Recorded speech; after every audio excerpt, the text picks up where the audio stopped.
குரு வாழ்க குருவே துணை. ஐந்து கரத்தனை ஆனை முகத்தனை இந்தின் இளம்பிறை போலும் ஏற்றனை நந்தி மகந்தனை ஞான கொழுந்தினை புந்தியில் வைத்தடி போற்றுகின்றேனே. என் உலக ஜோதிடம் யூடியூப் சேனலுக்கு உங்களை அன்போடு வரவேற்கின்றேன். சேலத்திலிருந்து உங்கள் ஆஸ்ட்ரோஸ்ரீ ராஜபூங்கொடி. இந்த பதிவுகள் எல்லாம் உங்களுக்கு பிடிச்சிருந்ததுன்னா லைக் பண்ணுங்க, கமெண்ட் பண்ணுங்க, ஷேர் பண்ணுங்க, சப்ஸ்கிரைப் பண்ணிக்கோங்க. வாங்க பதிவுக்குள்ள போகலாம். இந்த பதிவு என்னன்னா, சேலம் மாவட்டம் தாரமங்கலத்தில் உள்ள கைலாசநாதர் திருக்கோவிலை பற்றி நம்ம ஒரு சில விஷயங்கள் நாம தெரிஞ்சுக்கலாம். 90 அடி உயர ராஜகோபுரமும் 20 அடி வாசலும் கொண்ட இந்த 12ஆம் நூற்றாண்டு பழமையான உலக புகழ்பெற்ற நம் தமிழர்களின் சிறப்புமிக்க சிற்ப கட்டிடக்கலைக்கு சான்றாக விளங்கும் இந்த தலத்தில் நம் இனிய ஈசன் ஸ்ரீ கைலாசநாதர் எனும் திருப்பெயருடனும் தனி சன்னதியில் அம்பிகை ஸ்ரீ சிவகாம சுந்தரி எனும் அருட்பெயருடனும் திரு அருட்காட்சியளிக்கின்றனர் இருவரும். சிறப்புகள் பல பெற்ற இச்சிவத்தலத்தை பற்றி ஒரு சில பதிவுகளை மட்டும் நம்ம இந்த பதிவுல பார்க்கலாம். இந்த ஊருக்கு தாரமங்கலம் என பெயர் வர காரணம் சில உண்டு என்றாலும் ஒரு சுவாரஸ்யமான காரணமும் உண்டு. நம் சிவபெருமானுக்கும் பார்வதி தேவிக்கும் இங்கு திருமணம் நடந்தது என்றும், திருமால் தன் அன்பு தங்கை பார்வதியை சிவபெருமானுக்கு இத்தலத்தில் தாரை வார்த்து கொடுத்து மண விழாவினை நடத்தியதால், அதாவது இவ்வூருக்கு தாரமங்கலம் என்னும் திருப்பெயர் வந்ததென்றும் கூறுவார்கள்.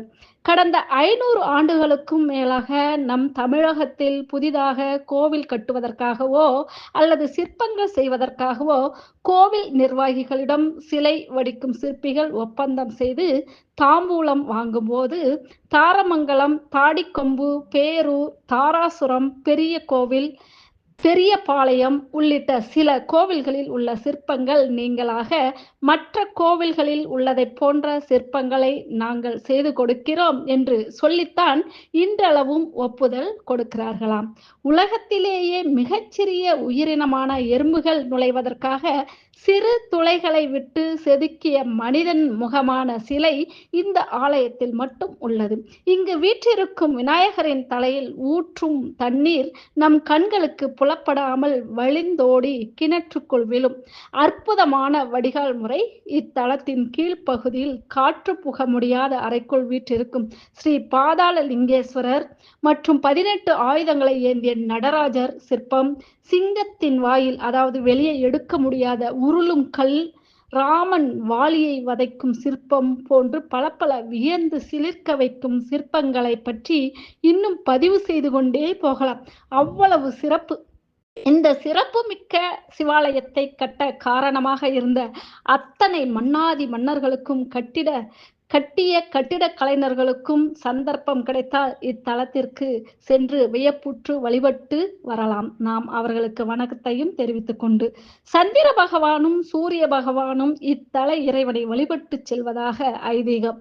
இன்றைய நன்னாளான, அதாவது மாசி திங்கள் முதல் புதன்கிழமை வரை, இன்று நாம் தமிழ் தேதி மாசி 9, 10, 11 ஆகிய தேதி பிப்ரவரி 21, 22, 23 இன்று மாலை, அதாவது இன்று 23ஆம் தேதி மாலை 5 மணிக்கு மேல் சூரிய பகவானின் ஒளிக்கதிர்கள், அதாவது இறைவனின் முன் வீற்றிருக்கும் நந்திய பெருமானின் கொம்பு வழியே சென்று சிவலிங்கத்தின் மீது 3ஆம் பிறை போல விழுவது இத்தலத்தின் தெய்வ சிறப்பு என்பதும், இந்த அபூர்வ சூரிய தரிசன திருக்காட்சியை காண சேலம், நாமக்கல், தருமபுரி, ஈரோடு மாவட்டங்களிலிருந்து ஏராளமான பக்தர்கள் கூடுகின்றனர் என்பதும், இந்த நாட்களில் சிறப்பு மிக்க ஆலயத்தையும் உள்ளே அமைத்துள்ள பிரமிக்க வைக்கும் வரலாற்று சிறப்பு மிக்க சிற்ப வடிவங்களையும் செதுக்கிய நம் முற்கால தமிழர்களை நினைவு கூறும் திருநாளாகவும் இத்தலம் அமைந்துள்ள தாரை நகர் மக்கள் சிறப்பாக கொண்டாடுகிறார்கள் என்பதும்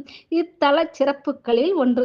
சூரியன் வழிபடும் இன்றைய மாசி திங்கள் நன்னாளில் இத்தல இறைவனை நினைத்து வழிபாடு செய்தாலே நம் உள்ளே உள்ள தீவினைகளை அழித்து